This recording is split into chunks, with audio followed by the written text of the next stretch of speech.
దేశవ్యాప్తంగా 5వ విడత లోక్సభ ఎన్నికల పోలింగ్ కొనసాగుతోంది. 6 రాష్ట్రాలు 2 కేంద్రపాలిత ప్రాంతాల్లోని 49 లోక్సభ నియోజకవర్గాలకు పోలింగ్ జరుగుతోంది.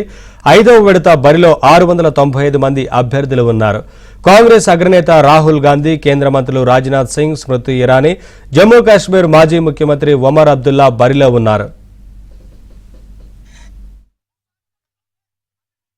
भाई मोबाइल तू पीछे ले ले भाई, तो कितनी बार भाई तेरा मोबाइल आ रहा है? नहीं आ रहा है भाई, मेरे में आ रहा है, मेरे को तुमको मिल रहा है लेकिन आगे जाके इधर आ रहा है. देखो देखो देखो रमेश जी थोड़ा साइड थोड़ा साइड. अरे रमेश ఉదయం 7 గంటల నుంచే పెద్ద సంఖ్యలో ఓటర్లు బారులు తీరారు. ప్రముఖులతో పాటు సామాన్యులు సైతం ఉత్సాహంగా ఓటు హక్కు వినియోగించుకుంటున్నారు. ప్రతి ఒక్కరూ ఓటు హక్కు వినియోగించుకొని ప్రజాస్వామ్యాన్ని పరిరక్షించుకోవాలని పలువురు ప్రముఖులు పిలుపునిచ్చారు. ఓటింగ్ శాతం పెరగాలని, ప్రతి ఒక్కరూ విధిగా ఓటు వేయాలని ఎన్నికల సంఘం విజ్ఞప్తి చేసింది.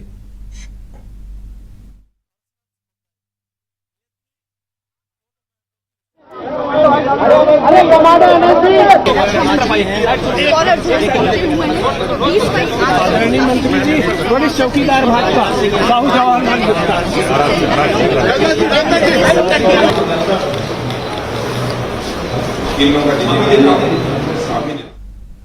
పశ్చిమ బెంగాల్లోని ఆరంగ్బాగ్లో బీజేపీ టీఎంసీ కార్యకర్తల మధ్య ఘర్షణ జరిగింది. రాజ్ హత్యకి చెందిన బీజేపీ నేత తలకు గాయమైంది. ఇద్దరిని పోలీసులు అరెస్టు చేశారు. దాడి వెనుక తృణమూల్ కాంగ్రెస్ నేతలు ఉన్నారని బీజేపీ ఆరోపించింది.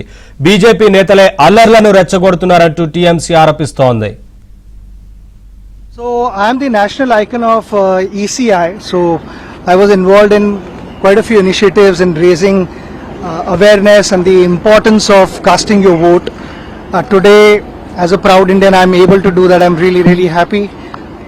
यही कहना चाहूँगा कि नॉर्मली प्रॉब्लम्स दो वजह से होते हैं. एक is you act without thinking और यू जस्ट कीप थिंकिंग और एक्ट नहीं करते.